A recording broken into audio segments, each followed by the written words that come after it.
Hola, ¿qué tal amigos y amigas que nos escuchan a través de redes sociales? Soy el Padre Javier Hernández Raigosa y el día de hoy, 16 de diciembre, ya casi la mitad de la semana, vamos a meditar la palabra del Señor. Escuchemos primero. El día de hoy tenemos la primera lectura tomada del libro del profeta Isaías y dice lo siguiente. Yo soy el Señor y no hay otro. Yo soy el artífice de la luz y el creador de las tinieblas, el autor de la felicidad y el hacedor de la desgracia. Yo, el Señor, hago todo esto. Dejen cielos caer su rocío y que las nubes lluevan la justicia, que la tierra se abra y haga germinar la salvación y que brote juntamente la justicia. Yo, el Señor, he creado todo esto. Esto dice el Señor, el que creó los cielos, el mismo Dios que plasmó y consolidó la tierra. Él no la hizo para que quedara vacía, sino para que fuera habitada. Yo soy el Señor y no hay otro. ¿Quién fue el que anunció esto desde antiguo? ¿Quién lo predijo entonces? ¿No fui yo el Señor? Fuera de mí no hay otro Dios.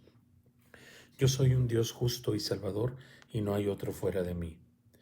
Vuélvanse a mí y serán salvados, pueblos todos de la tierra, porque yo soy Dios y no hay otro. Lo juro por mí mismo, de mi boca sale la verdad, las palabras irrevocables. Ante mí se doblará toda rodilla, y por mí jurará toda lengua, diciendo, solo el Señor es justo y poderoso. A él se volverán avergonzados todos los que lo combatían con rabia. Gracias al Señor triunfarán gloriosamente todos los descendientes de Israel. Palabra de Dios. Te alabamos, Señor. Del Salmo 84 respondemos, dejen cielos caer su rocío y que las nubes lluevan al justo. Escucharé las palabras del Señor, palabras de paz para un pueblo santo. Está ya cerca nuestra salvación y la gloria del Señor habitará en la tierra. Dejen cielos caer su rocío y que las nubes lluevan al justo. La misericordia y la verdad se encontraron, la justicia y la paz se besaron. La fidelidad brotó en la tierra y la justicia vino del cielo. Dejen cielos caer su rocío y que las nubes lluevan al justo. Cuando el Señor nos muestre su bondad, nuestra tierra producirá su fruto. La justicia le abrirá camino al Señor e irá siguiendo sus pisadas. Dejen cielos caer su rocío y que las nubes lluevan al justo. Y del Evangelio según San Lucas escuchamos. En aquel tiempo Juan envió a 2 de sus discípulos a preguntar a Jesús, ¿eres tú el que ha de venir o tenemos que esperar a otro? Cuando llegaron a donde estaba Jesús le dijeron, Juan el Bautista nos ha mandado a preguntarte si eres tú el que ha de venir o tenemos que esperar a otro. En aquel momento Jesús curó a muchos de varias enfermedades y dolencias y de espíritus malignos, y a muchos ciegos les concedió la vista. Después contestó a los enviados, vayan a contarle a Juan lo que han visto y oído. Los ciegos ven, los cojos andan, los leprosos quedan limpios, los sordos oyen, los muertos resucitan, y a los pobres se les anuncia el Evangelio. Dichoso el que no se escandalice de mí. Palabra del Señor. Gloria a ti, Señor Jesús. Muy bien. Bueno, pues el día de hoy tenemos estas lecturas pues muy interesantes también porque nos hablan de varias cosas que nos van a hacer pensar mucho en el día. Bueno, la primera lectura, que si se fijan, pues eh,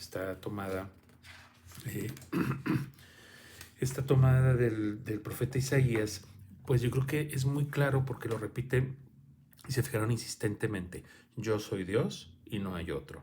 Fuera de mí no hay otro Dios.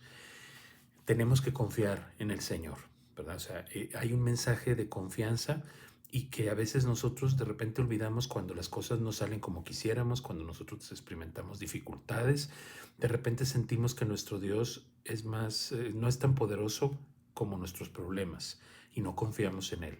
A veces tenemos mucho miedo, ¿verdad? Y eso habla de nuestra falta de fe, que tenemos que pedirle al Señor que nos aumente la fe, pero recordar que Dios es el que, o sea, nadie puede escapar de Dios. O sea, inclusive los que no creen en Él, aunque no lo crean, nadie puede escapar del amor de Dios. Dios es el único Dios. Y aunque haya personas que no lo crean, eso no significa que no lo sea. Y entonces hoy nos invita la lectura a reconocer eso, que no hay Dios fuera de nuestro Dios. Nuestro Dios es el único. Y entonces hay que vivir conforme a Él. Hay que confiar en Él, hay que poner nuestra esperanza en Él. Y eso también un poco nos habla el Evangelio cuando van estos discípulos de Juan a preguntarle, o sea, Juan les dice que pregunten si él es el que han de venir o tenemos que esperar a otro. Y termina diciendo Jesús una frase muy, muy fuerte, cuando dice, dichosos aquellos que no se escandalizan de mí. Entonces uno se pone a pensar, bueno, entonces Juan se escandalizaba de Jesús, Juan pensó que Jesús no era el Salvador.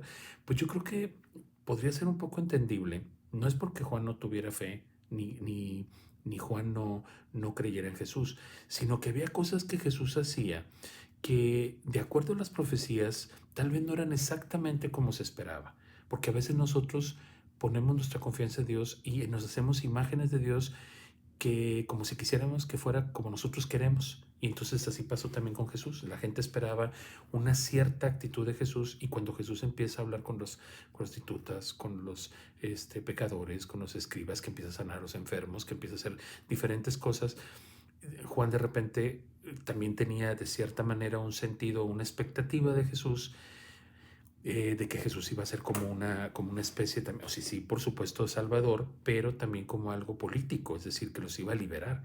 Y como que él no veía que Jesús estuviera haciendo eso, sino que más bien, o sea, conflictuándose con los demás por las obras de misericordia que hacía y por las cosas que él le daba más prioridad que cuestiones políticas. Entonces, yo creo que era muy justificable que Juan pues solamente hiciera esa pregunta, ¿verdad? Y cuando Jesús le contesta, pues vayan y díganle todo lo que ven, pues Jesús habla con las obras. O sea, ya no es nada más la pregunta, sino es, mira lo que estoy haciendo y tú decide, ¿sí? Si soy yo o no. Claro que Juan sabía que Jesús era el Señor, pues sí, por decir la verdad fue como le fue. Recordamos qué le pasó, o sea, por defender la justicia y la verdad. Entonces, realmente solamente era una pregunta, pero a nosotros sí nos deja claro una cosa: ¿qué expectativas tenemos de Jesús en nuestra vida? A veces también nosotros cometemos el error de tener esas expectativas de Jesús y cuando las cosas no salen como nosotros queremos, desilusionarnos de Jesús. Y eso es lo peor que nos puede pasar, ¿verdad? Eso es lo peor que nos puede pasar. Las personas sí nos pueden decepcionar, ¿sí? Las personas yo creo que sí nos pueden decepcionar. ¿Por qué? Porque somos seres humanos y no somos perfectos. Pero el que nunca nos va a decepcionar es Jesús. Si nosotros confiamos en Él y aceptamos que fuera de Él no hay salvación, acuérdense, eh, ustedes son la vid, yo soy la vid, ustedes son los sarmientos. ¿Sí? Y recuerden que sin mí nada pueden hacer. Cuando nosotros comprendamos eso, vamos a entender entonces cuál es el mensaje de Jesús. Le pido al Señor que te ayude a discernir en este día cuál es verdaderamente tu concepción acerca de Jesús. Y si alguna vez tú has sentido que Jesús te ha decepcionado, pues recobrar el camino, ¿verdad? Y aceptar que Jesús es así como es y que lo que Él nos pide hacer posiblemente vaya en contra de muchas cosas que estamos a lo mejor educados así, que cuando nos pide que aceptemos a personas que nosotros consideramos que no llevan una vida agradable o que no llevan una vida cercana a Dios, pues yo creo que nuestra actitud principal tendrá que ser el amar a las personas, el buscar siempre a las personas. Así que tenemos mucho que hacer. Pidámosle al Señor que nos ayude a estar cerca de Jesús, a ver su misión y lo que hace en nosotros como lo que es, como esta parte en la cual Jesús le interesa que nosotros aprendamos a amar. Que el Señor te bendiga, te doy mi bendición. La bendición de Dios Todopoderoso, Padre, Hijo y Espíritu Santo, descienda sobre ustedes y permanezca para siempre. Cuídense mucho.